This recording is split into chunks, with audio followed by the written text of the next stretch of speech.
adolat beringlar, adolatini ochib beringlar, yuzini yorug' qilinglar, iltimos. Xalqimiz iltimos sizlardan ozgina yordam beringlar. Mana nevaramda kuch beradigan qiz emas edi, uni u yoqda o'ldirishdi. Qizim kasalligiga qaramasdan, mazasi yo'qligiga qaramasdan haqiqat izlab ketdi. Iltimos haqiqat talab qilamiz, biz ham haqiqatni yuzaga chiqaringlar, yuzimizni yorug' qilinglar. Iltimos. Endi mazasi yo'q, ikkala pochkasi ham quriyapti. Shu ahvolda ham haqiqat izlab Koreyaga ketdi, Koreyada yuribdi, begona yurtlarda. Iltimos sizlardan haqiqat chiqaringlar, haqiqatni. Yuzimizni yorug' qilib sizlardan yordam beringlar. Yordamlaringni ayamanglar. Qizim harakat qildi, qilyapmiz, qo'limizdan kelgancha bor budimizni ishlatdik. Mana advokat olishda o'zi bo'lmas ekan, advokatlar qimmat ekan. Iltimos shu qizimga yordam beringlar, iltimos sizlardan. Rahmat sizlarga, yordamlaringni ayamanglar, iltimos sizlardan. Qizimda mazasi yo'q, yordam beringlar. Bor budimizdan ajraldik. Qarindoshlarim, qo'ni-qo'shnilarim qarab turgan yo'q, yordamlarni ayashmadi. Shunda ham iltimos sizlardan. Qizimni ham, nevaramni ham yuzini yorug' qilinglar, iltimos, yordamlaringni ayamanglar, qo'llaringdan kelgancha.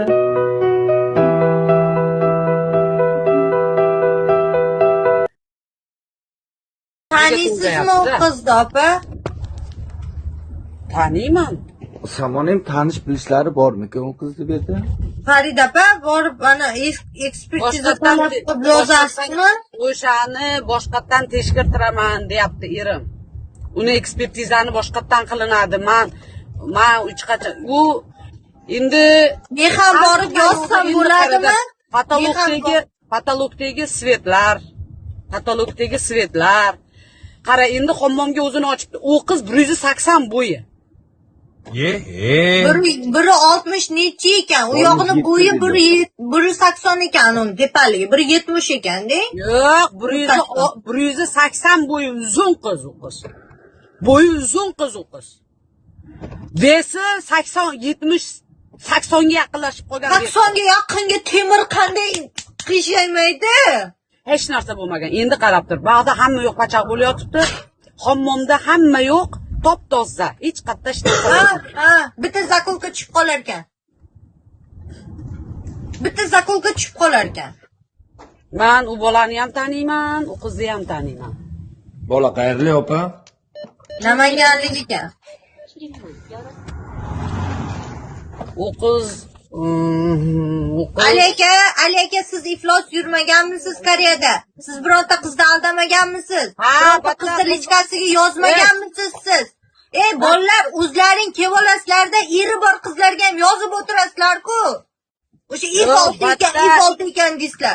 Bo'yi o'shanga yetadi, boshi o'shanga yetadi. Qanaqasiga oyog'i pastga tegadi u ip ilgandan keyin. Hech qachon odam sakrasa ham jon talvasida joningiz qiynalayotgan. Yo'q, mayli, o'zini o'ldirgisi kelgan odam. U necha etajda turar ekan, nega 10-chi etajdan otvormadi, o'zini osib qiynab o'ldirmoqchi bo'ldi. Yo, endi qarab turda, u hammomda agar odam har qanaqa odam itni ham osib qo'ysa, it ham jon talashadi. Nimaga jon talashganda yonidagi shampunlar yerga tushib ketmagan? Nimaga u narsaga yatta hamma kirib turib ekspertiza bo'ladigan joyda yana qaytadan tekshirilishi mumkin, hamma narsani ushlayapti. Nimaga ushlashyapti?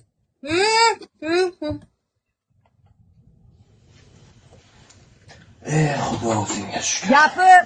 U bolani gapiga to'g'ri kelmayapti. Nimaga bemalol 4-5 kishi uyga kiryapti? U uyda nega pejatlamadi? Men u qizni bilardim. U qizchi ichkilikni ichmaydigan qiz edi. Men bilmadim undan keyingisi nima bo'lgan. Ichkilik ichmasdi u qiz. Bola ham birinchi aytdi-ku.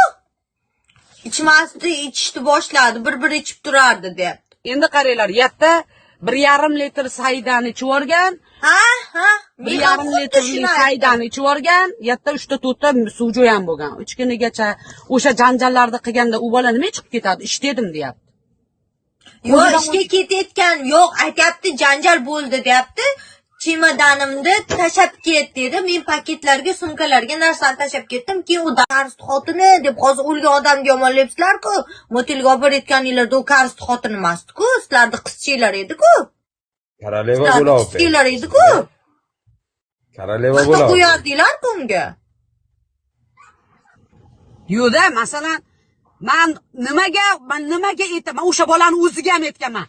Ey kut, mana shu turgan joyimda mana shu 1 metr mashta turishardi. Mana 1 metr, mana mashta.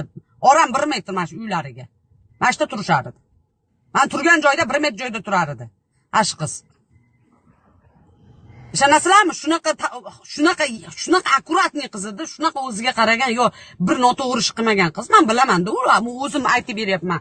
Noto'g'ri gapirishlari mumkin. Men aytay, shu qiz ichmas edi. İçmeydigan ayasini $20,000 ayasi ular holatida $20,000 Rossiyaga jo'natib turib, ash qiz qarz $15,000 qarz olib, $5,000 pulini qilib, $20,000 qilib turib, Rossiyaga ayasini jo'natib davolat olib keltirgan edi shu qiz. Bola Pujikumda qarang, Pujikumda ham 3 million edi, 5 million hech narsani bilmayapti. Uzun qismidamiz. Mana bu ikkinchi lift. Mana bu joyda kamerasi ham bor. Bu esa Nozimani uyiga eng yaqin bo'lgan lift. Mana bu kamera shu liftdan chiqish bilanoq o'ng qo'lga yurganda mana bu uyini oldida ham, xonasini oldida ham kamera bor ekan. Mana bu Nozimani xonasi. Mana pochta kelgan, qo'shnini aytishiga qaraganda bu pochta anchadan beri turibdi, lekin biz buni o'qib ko'rgan edik. Bu karisning nomiga kelgan. Karisni ismi turibdi. Mana bu qo'shnisidan intervyu oldik. Bu qismiga borib ko'ramiz. Bu binoni esimdan chiqib qoldi. Nechinchi zinasi? Mana shu 10-qavatga kirsa bo'ladigan yana bitta vxod. Tepada kamera yo'q. Bu esa zinada ham kamera yo'q.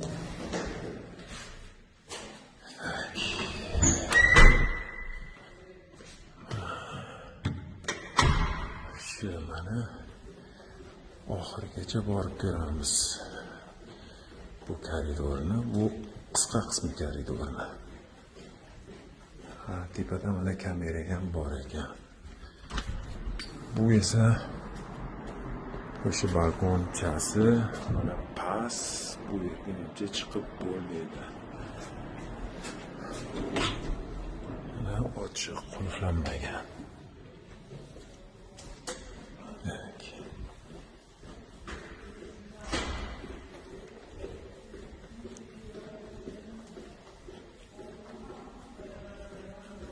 Lekin bizga ko'rsatilgan kameralar hammasi birinchi qavatdagi chiqib kirgan kameralar. Lekin eng asosiysi mana bundagi kirdi chiqdilar vaqtlari muhim, kim kirgan.